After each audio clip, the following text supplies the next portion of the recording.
quand on parle de révolution numérique, que ce soit aux travailleurs ou aux citoyens, c'est un monde magnifique, avec plein de progrès, du point de vue de la santé, du point de vue de l'environnement, du point de vue du confort du travail.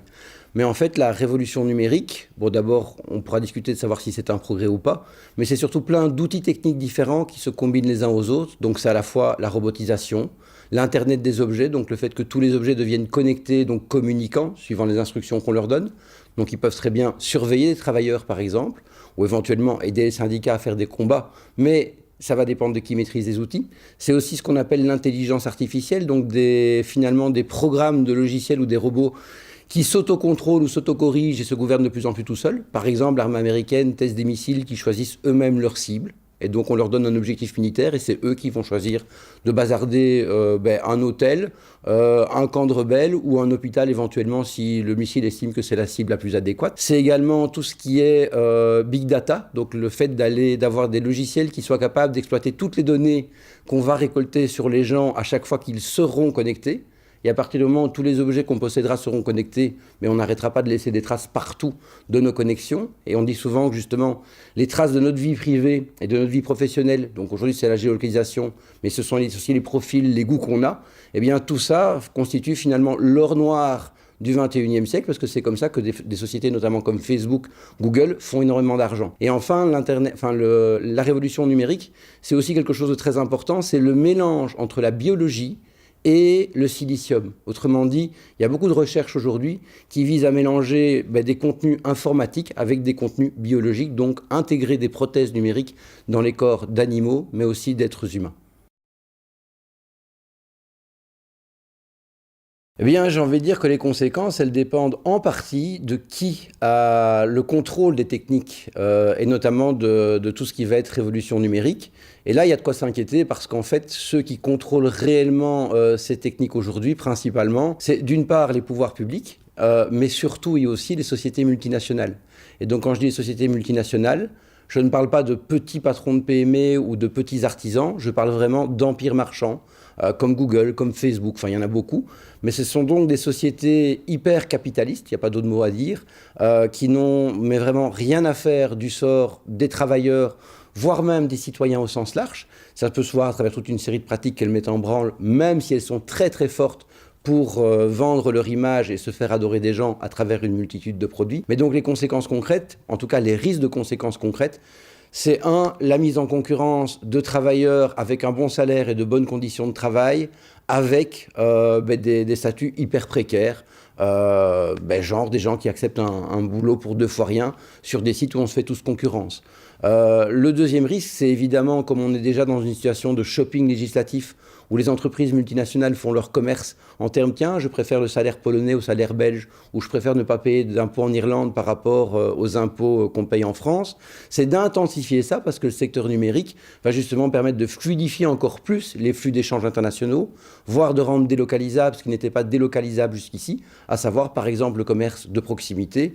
Quand vous faites du commerce en ligne, ça devient délocalisable. C'est également un contrôle social beaucoup plus strict, c'est-à-dire que les outils numériques permettent de savoir absolument tout sur la personne qui est en train de manipuler un outil numérique, aussi bien sa cadence de travail, où il est situé, ce qu'il utilise, la manière dont il l'utilise. Et donc on va vers un univers, c'est déjà le cas pour les travailleurs d'Amazon, où les travailleurs ne sont pas seulement en concurrence les uns contre les autres, mais finalement sont en concurrence contre leur propre rythme de travail.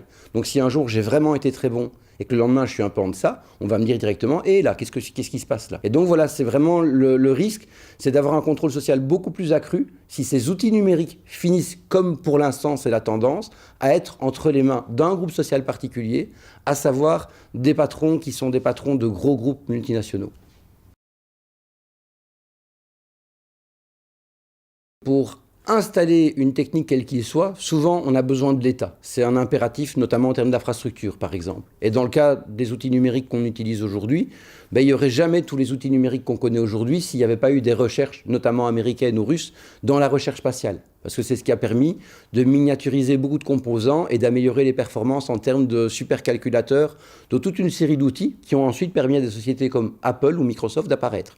Ça, c'est une première chose. Deuxième chose, elle est sans doute encore plus importante, c'est que dans la manière de faire aujourd'hui des choix politiques pour connecter le territoire et pour installer des outils numériques, il y a un rôle très actif de l'Union européenne qui a un index qui s'appelle l'index DESI, qui est une sorte de journal de classe qui permet de mesurer les performances de chaque État en termes de connecter tout le territoire, donner à la population des connaissances numériques, faire en sorte que l'administration et les PME basculent dans le monde numérique, ou le faire en sorte que les usages du numérique se multiplient. Et pour donner un exemple très concret, dans les objectifs que l'Union européenne donne à les États membres pour les usages du numérique, eh bien, l'Union européenne donne comme consigne booster, par exemple, les usages numériques transfrontaliers. Autrement dit, faites en sorte que les gens utilisent de plus en plus des plateformes en ligne pour faire des courses et qu'ils le fassent non pas avec des plateformes situées dans le pays dont vous êtes, mais plutôt dans des pays transfrontaliers.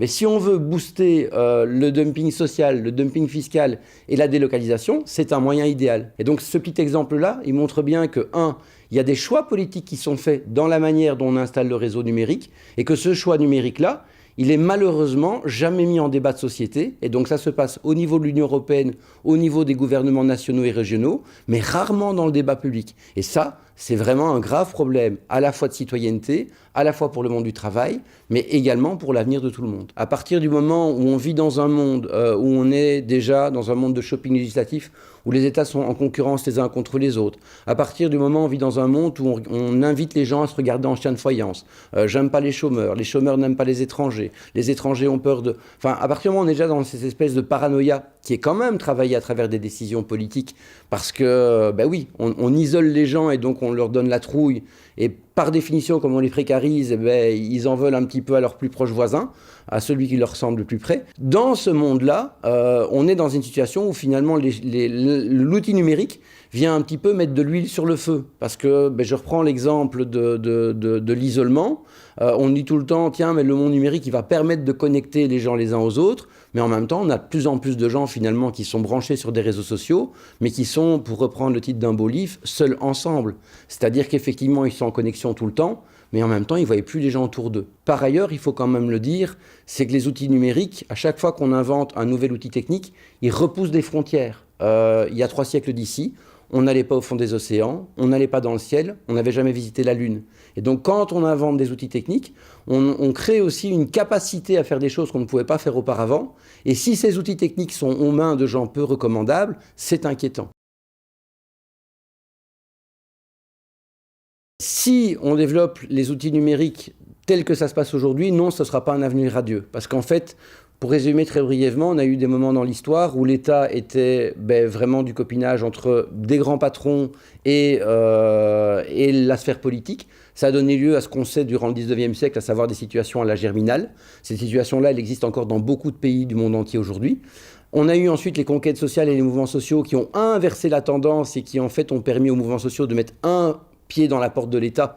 Et donc où les patrons sont restés, et c'était normal, des interlocuteurs à part entière, mais les ouvriers, les ONG ont également eu leur mot à dire. Le problème aujourd'hui, c'est que l'organisation sociale de l'État, et notamment de l'Union européenne, mais aussi finalement de pas mal de gouvernements, c'est de nouveau de l'ultra-copinage entre certains grands patrons, notamment Digital Europe, qui est le lobby du numérique à l'Europe, et les élites politiques.